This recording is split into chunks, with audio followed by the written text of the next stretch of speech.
Bonjour à tous. Oh là là, ça me fait tellement bizarre de reparler français à la caméra. On a beaucoup de choses à se dire pour ceux qui n'ont pas suivi les vlogs quand c'était en anglais. Je me suis dit pourquoi pas faire une update de vie. Je me suis dit on va le faire en français, comme ça c'est au plus proche du naturel qu'on puisse le faire. Déjà, je vous encourage à prendre un petit kombucha.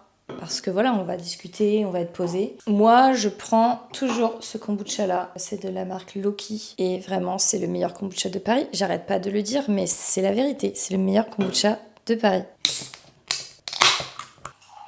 Donc, cheers. Je suis un peu nerveuse, bizarre. Du coup, cet épisode, ça va un peu être une sorte de podcast. Je vous invite à l'écouter peut-être en fond sonore quand vous êtes en train de cuisiner ou dans le métro ou n'importe où en fait. On va commencer par ça. Je veux les remercier ceux qui regardent encore les vlogs en anglais alors que j'ai complètement switché et voilà, ça me touche beaucoup de me dire ok, je fais des vidéos qui sont même pas dans leur langue mais ils continuent de regarder, donc c'est vraiment cool. Je vais aborder plusieurs sujets, que ce soit les États-Unis, mon travail, ma santé mentale et ma chaîne YouTube. Je vais aborder plein de trucs, pendant cette vidéo. Mais si on commence par la chaîne YouTube, en fait, j'avais envie de passer à l'anglais parce que je trouve que ça m'aide un peu plus dans le storytelling. Je sais pas, j'avais l'impression qu'il y avait moins... En fait, ça me professionnalisait un peu, en quelque sorte, dans ma façon de faire mes vidéos YouTube.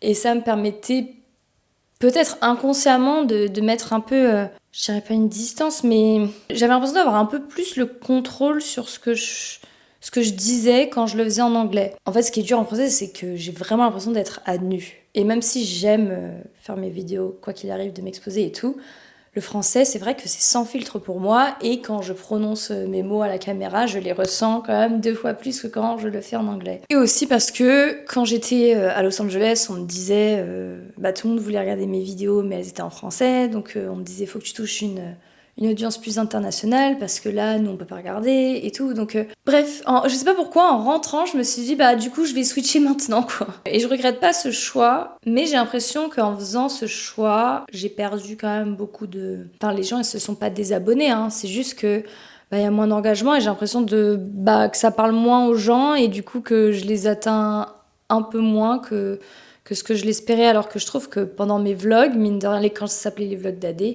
j'avais encore quand même cette proximité assez forte en fait avec tout le monde, avec mes abonnés. Et je trouvais ça cool.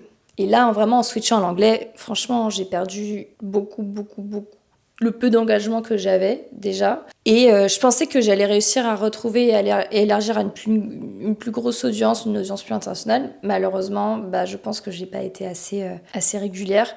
Et du coup, ça m'a pas permis de développer la chaîne comme je l'espérais, quoi. Du coup, il y a ce point-là, petite... Mais bref, ceci étant dit, qu'est-ce que je fais maintenant ? C'est ça la question, c'est que j'atteins un stade où je suis... En fait, je pense pas que je vais réussir à poster toutes les semaines, à moins que j'arrive enfin à faire la part des choses entre ma vie privée et mon travail, Mais là, j'en suis pas encore à là. J'en suis à un stade de ma vie où, enfin, c'est pas malheureusement, mais je suis à un stade de ma vie où ma carrière, elle est très très présente dans ma vie. Et ça laisse peu de place en fait à la créativité à côté et à... En fait, si, j'ai toujours de la créativité, j'ai toujours l'envie de faire ces vidéos, mais malheureusement, le temps, les gars, il est précieux. Il est précieux et il est rare. Surtout quand on travaille un 9 to 5 qui n'est pas un 9 to 5, qui est un 9 to your life, quoi. Tu vois, parce que j'ai envie de faire bien, je suis à fond dans mes projets et c'est génial, mais c'est vrai que j'ai un pincement au cœur de me dire que j'arrive pas à être régulière sur YouTube et à tout donner autant que je l'aimerais. Et à développer autant ma vision et... parce que je pense que vous avez remarqué, mais mon montage... J'ai l'impression que je me suis améliorée, je mets plus de temps, j'essaie d'apprendre d'étalonnage, d'être plus smart dans le storytelling. En fait, j'essaie de progresser tout simplement dans ce que j'aime. Malheureusement, j'ai pas le temps de faire plus que ce que j'ai envie. En fait, j'ai vraiment une vision plus forte, mais j'arrive pas à l'appliquer parce que voilà, la vie, quoi. la vie, mais c'est pas pour autant que j'abandonne. Je vous le dis ça, mais je vous parle de mes doutes et de mes challenges, mais je vais pas abandonner. C'est juste, là, je suis dans une phase où je tâtonne.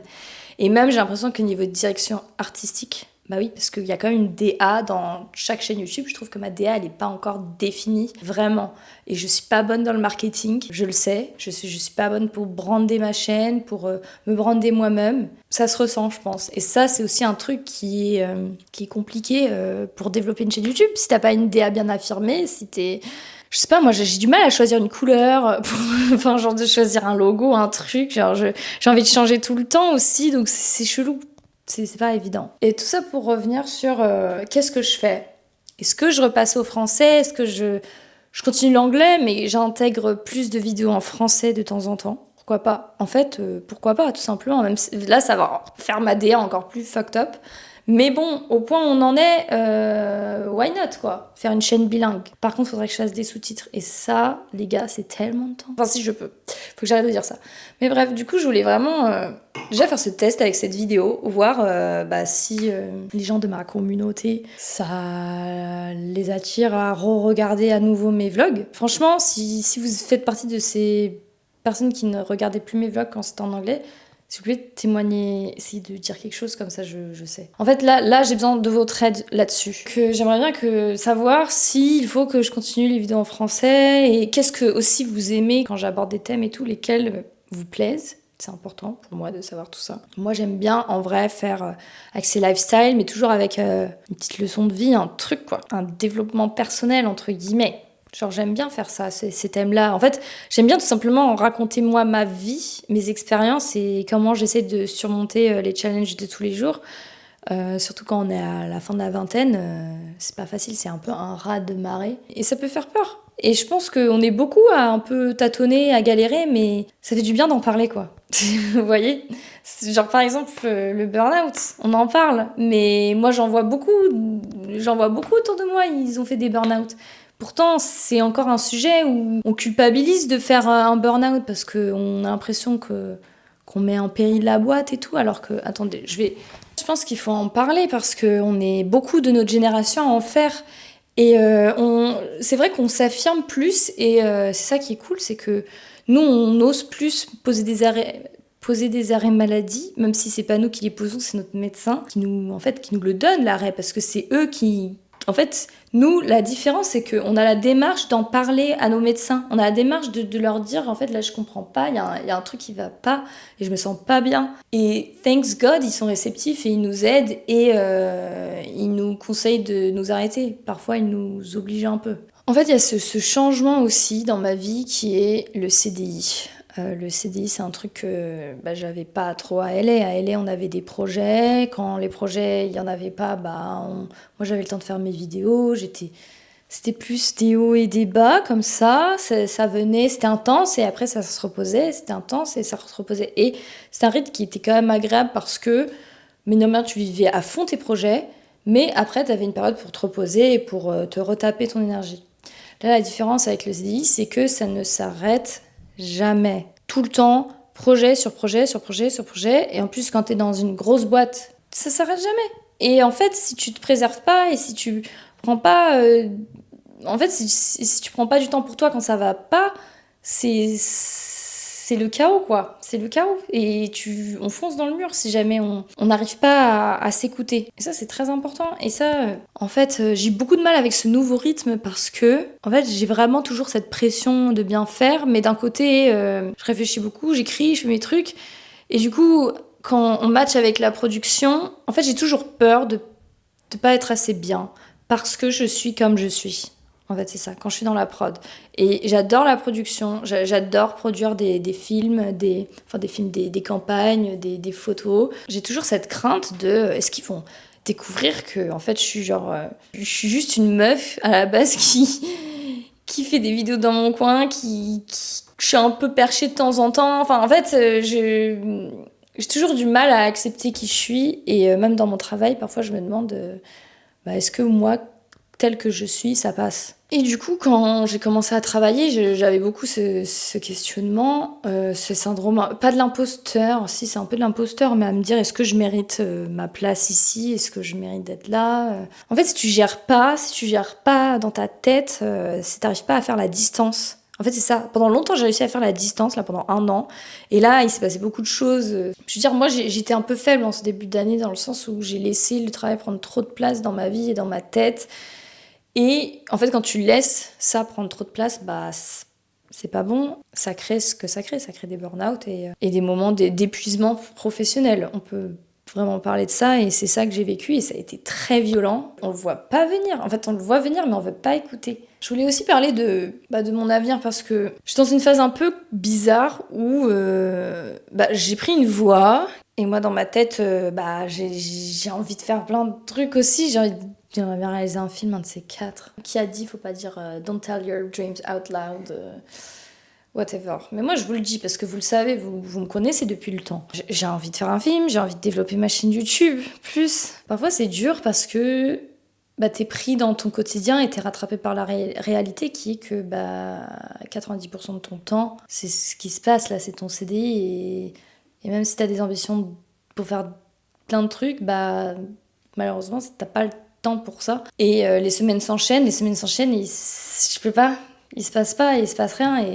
Et du coup, en fait, si vraiment on veut accomplir quelque chose, un gros projet, quelque chose de profond, en fait, faut partir. Et moi, je suis pas encore dans une phase où j'ai envie de changer parce que, en fond, je suis bien où je suis. Quand j'étais à Los Angeles, j'avais vraiment cette impression d'être là où je devais être. En fait, je me disais pas je rate quelque chose, je passe à côté de quelque chose de ma vie parce que tout se passait là. Il se passait beaucoup de choses quand j'étais à Los Angeles. Enfin, on m'a donné l'opportunité de réaliser un court-métrage, j'ai développé toute ma chaîne YouTube. Il m'est arrivé 100 000 trucs à Los Angeles. Et c'est vrai que j'avais vraiment l'impression d'être dans le développement de mon personnage, quoi, de ma personne. J'étais vraiment en character development. Et c'était cool. Et en fait, je me suis sentie très très jeune là-bas parce que j'étais confrontée à la vie, j'étais hors de ma zone de confort. Il se passait 100 000 trucs et il fallait que je me démerde. Et ça me manque un peu. Cette impression de jeunesse, de découverte, de vitalité, quoi. Et quand je vois un peu autour de moi, c'est vrai que c'est la période où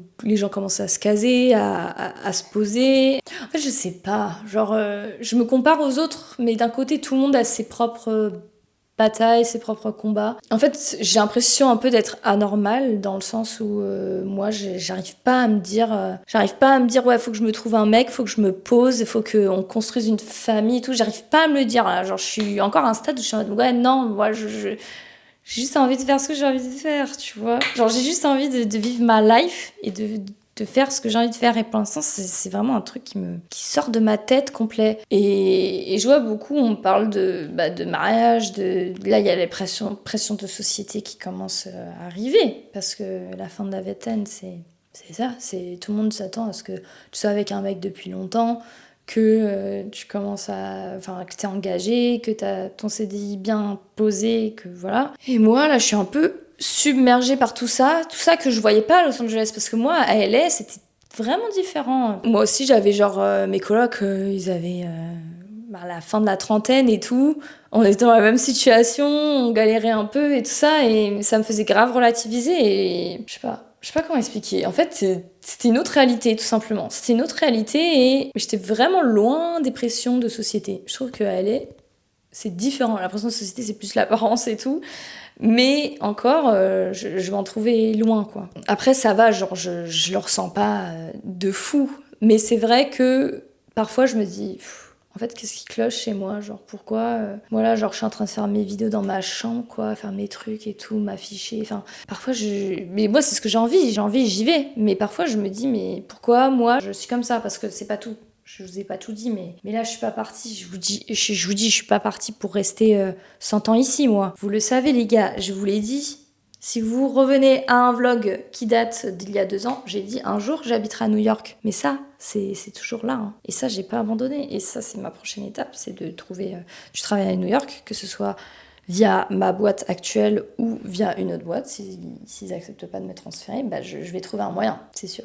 Je vais trouver un moyen, les gars. Du coup, comment je me projette ici? Genre là, je suis à Paris et vous voyez, par exemple, mon appart, Mais je l'ai pas du tout décoré. En fait, j'ai acheté le minimum de meubles, mais il y a rien. Genre, il y a rien dans mon appart. Et ça fait, 8 mois que je vis comme ça, dans un appart un peu vide. Et ça m'affecte mon moral parce que, en fait, c'est comme si je me disais, bah, je vais partir bientôt, donc je vais pas acheter des trucs et tout. Mais c'est inconscient. Mais je suis prête à repartir, quoi. Tout ça pour vous dire, je suis prête à repartir parce que, pour moi, j'ai encore trop de choses.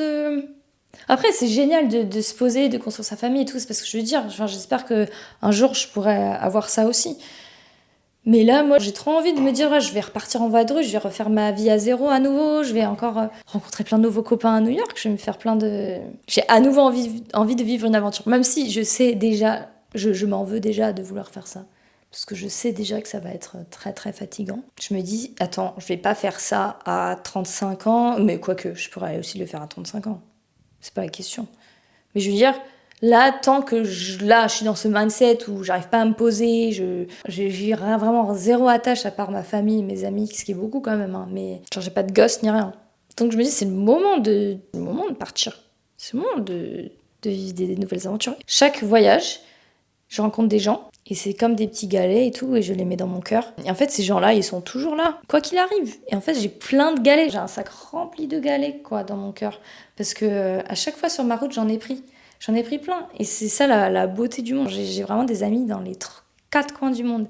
Donc voilà. Est-ce qu'il y a d'autres sujets qu'il faut que j'aborde? Parce que là, la vidéo, elle est trop longue déjà.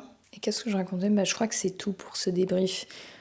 Voilà. Et puis les gars, vraiment, pour tout vous dire, c'est une des pires années de ma vie d'un côté.